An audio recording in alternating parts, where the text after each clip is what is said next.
Okay हमारे पास total 7 chapters हैं। हम चैप्टर नंबर 1 पे मूव करने जा रहे हैं because the name of the chapter number 1 is fundamentals of computer. What is the fundamental? भाई फंडामेंटल कहते हैं किसे हैं? भाई अगर मैं इसका आसान वर्ड बोलूँ आपको कि what is the fundamental, so it can be count as basics. Basics, अब ये बेसिक्स क्या है भाई?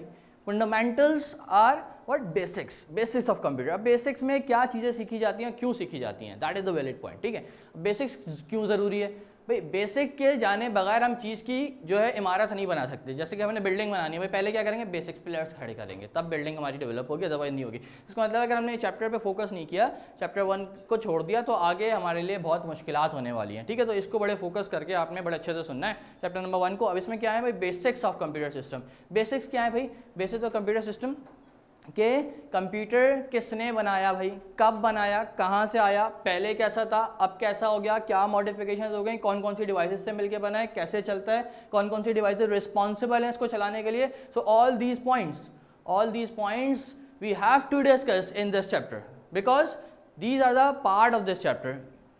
गर्मी बहुत हो रही है भाई आज। Okay, these are the part of this chapter. ठीक है जी। अच्छा, अब क्या करेंगे भाई? हम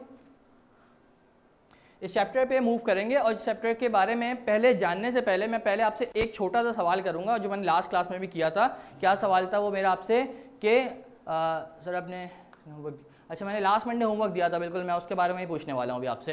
क्या होमवर्क था भाई? मैंने आपसे पूछा था एक छोटी सी कंप्यूटर की कंसाइज डेफिनेशन आपने मुझे बतानी है कि भाई आप लोगों की नज़र में कंप्यूटर है क्या। अभी तक जो आप कंप्यूटर पढ़ते हुए आ रहे हैं कब से भाई? ग्रेड 2 से, ग्रेड 3 से, ग्रेड 4 से, आई होप सो सब इस तरह ही। इससे ज़्यादा तो मेरे ख्याल से कोई एक्सटेंडेड नहीं होता, इस 2, 3, 4 से स्टार्ट, तो ऑलमोस्ट 5, 6, 7 साल हमें हो चुके हैं कंप्यूटर पढ़ते हुए। ठीक है, तो मुझे एक कंसाइज और एक आसान सी अच्छी सी डेफिनेशन जिसका मतलब आप मुझे समझा सकें वो मुझे आपने बतानी है भाई। एक एक करके मैं आपसे पूछूंगा और एक एक करके मैं आपसे पूछूंगा तो आपने मुझे उसका रिस्पॉन्स करना है साथ साथ। ठीक है, फिर उसके बाद हम चैप्टर पे मूव करते हैं।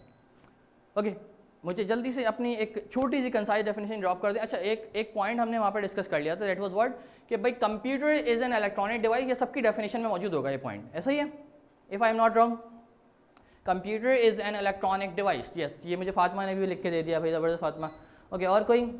It has the ability to process data, सुना है ना? Okay, very good very good. अच्छा, ये मुझे पहला जो पॉइंट है ना, computer is an electronic device, ये सबकी डेफिनेशन में एक वैलिड पॉइंट है और ये अच्छा पॉइंट है। अच्छा, मुझे कोई इसको एलेबरेट कर दे, थोड़ा सा एलेबरेट कर दे कि sir this is why we called it electronic device, we called an electronic device, Y?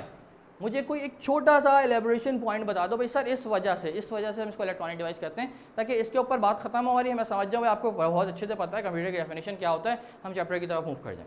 जी भाई, anyone? Computer is an electronic machine which was created to make our work easy. Okay Mohammad अभी, good one, हमारे काम को आसान करने के लिए बनाया गया। अच्छा ठीक है, ये तो बात समझ आ गई, कंप्यूटर इसलिए बनाया गया कि हमारा काम आसान हो गया, लेकिन कंप्यूटर को इलेक्ट्रॉनिक डिवाइस क्यों कहते हैं, ये मेरा सवाल है आपसे। तो मुझे ज़रा इस पॉइंट को थोड़ा सा क्लियर कर दो, why we called electronic device. Computer process electronic device, it performs all kinds of automatic calculation and work. Okay, very good. Computer electronic device that receive the data and sort it out, very good very good. अच्छा चलो इसको थोड़ा concise करते हैं। अच्छा, अब थोड़ा सा ना इसको आपने क्लियरली सुनना है क्योंकि ये सवाल आपने आज तक किसी से किया तो है नहीं पूरे थ्रू आउट द सेशन, ऐसा ही है 2, 3, 4 से भाई सर हम इसको कंप्यूटर का इलेक्ट्रॉनिक डिवाइस क्यों कहते हैं। ठीक है, तो भाई कंप्यूटर को इलेक्ट्रॉनिक डिवाइस को कहने का सिर्फ इतना सा मकसद नहीं है कि it works on the electrical charges, it works on electrons. ठीक है, that is not the enough और that is not the valid point. ठीक है, क्यों भाई? इलेक्ट्रॉनिक वो इलेक्ट्रिकल डिवाइसेस भी तो होती हैं भाई जो इलेक्ट्रिकल सोर्स ले रही हैं और उसके बाद हमें मैकेनिकल में कन्वर्ट करके दे रही हैं, ऐसे ही है। ठीक है, तो भाई इसमें डिफरेंस क्या हो गया कि कंप्यूटर को हम कंप्यूटर को इलेक्ट्रॉनिक क्यों कह रहे हैं, what is the difference right there. भाई इसको इलेक्ट्रॉनिक कहने का जो एक्चुअल हमारा पॉइंट है वो क्या है कि भाई it also works on electrons, ठीक है, electric charges, but the point is it works on the human instructions, ठीक है, it can not do any task by its own, ये खुद से कोई काम नहीं कर सकती, it is dependent on our instructions.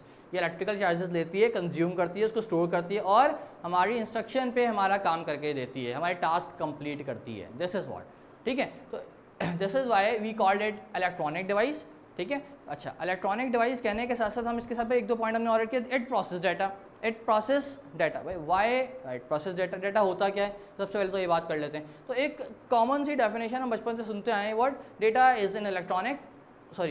Is the collection of raw facts and figures, ऐसा ही है। कोई है जिसने डेफिनेशन नहीं सुनी भी? Okay Fatima, very good. माज यूज़ होती हैं ठीक है, 2 से 3 टेक्नोलॉजी जिसमें मल्टीपल टास्किंग होती है। Very good mark.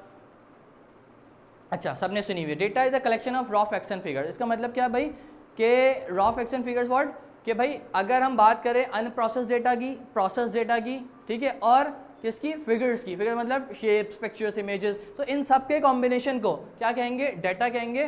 But either it is in a meaningful form और नॉट, प्रोसेस फॉर्म और नॉट। ये कंडीशन नहीं है यहाँ पे, ये कंडीशन नहीं है। क्यों नहीं है भाई, कि चाहे डेटा जो है हमारा वो प्रोसेस्ड हो या ना हो, ठीक है, दोनों फॉर्म में जो है वो डेटा कहलाएगा, ठीक है, चाहे वो मीनिंगफुल वे में हो या ना हो, दोनों फॉर्म में वो क्या कहलाएगा, डेटा कहलाएगा। अब भाई अगर वो प्रोसेस फॉर्म में आ जाए तो फिर क्या कहलाएगा, then it will become the information. Information में और डाटा में छोटा सा फर्क है। अगर कोई बोलता है सर डेटा इन्फॉर्मेशन है, नहीं, एक डिफरेंस है वहाँ। क्या डिफरेंस है भाई, data is the collection of raw facts and figure, either it is in a process form और नॉट, दैट डजंट मैटर, ठीक है। वो प्रोसेस में होगी तब भी डेटा, ना होगी तब भी डेटा। बट जब प्रोसेस में आ जाएगी, मीनिंगफुल वे में आ जाएगी, तो वो क्या बन जाएगी भाई, इन्फॉर्मेशन बन जाएगी। क्या एक एग्जाम्पल लेते हुए चलते हैं इसकी।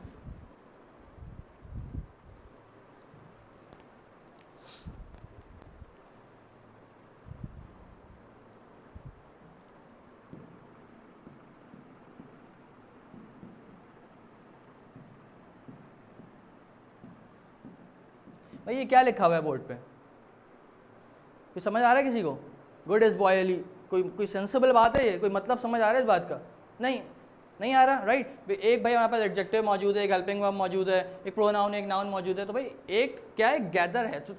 किस चीज़ का भाई, पार्ट्स ऑफ स्पीच का गैदर किया हुआ है एक जगह पे, पर कोई मीनिंगफुल वे नहीं है, कोई बात हमें समझ नहीं आ रही। क्यों नहीं समझ आ रही भाई, ये हमारी अनप्रोसेस्ड फॉर्म है, अनप्रोसेस्ड फॉर्म है, but still it is data, still it is data, ठीक है, चाहे वो प्रोसेस फॉर्म में हो या ना हो। अब क्या करते हैं भाई, इसको ट्रांसफॉर्म करते हैं मीनिंगफुल फॉर्म में। उससे क्या फ़ायदा होगा भाई, हमें बात समझ आ जाएगी। भाई बात समझ आ जाएगी तो क्या होगा, क्या बन जाएगी वो,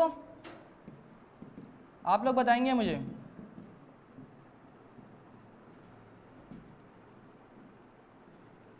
that is what, Ali is good boy, is this sensible thing, समझ आ रही है बात, अली एक अच्छा लड़का है भाई, बात समझ आ गई मुझे, तो इट बिकम नाउ इन्फॉर्मेशन। तो ये एक छोटा सा डिफरेंस है डाटा इन्फॉर्मेशन में। क्या डिफरेंस है भाई, अनमीनिंगफुल और अनप्रोसेस्ड फॉर्म, और वो डाटा कहलाएगी, चाहे वो प्रोसेस भी हो तब भी डाटा कहलाएगी, बट प्रोसेस्ड फॉर्म को क्या कहते हैं, सिर्फ इन्फॉर्मेशन।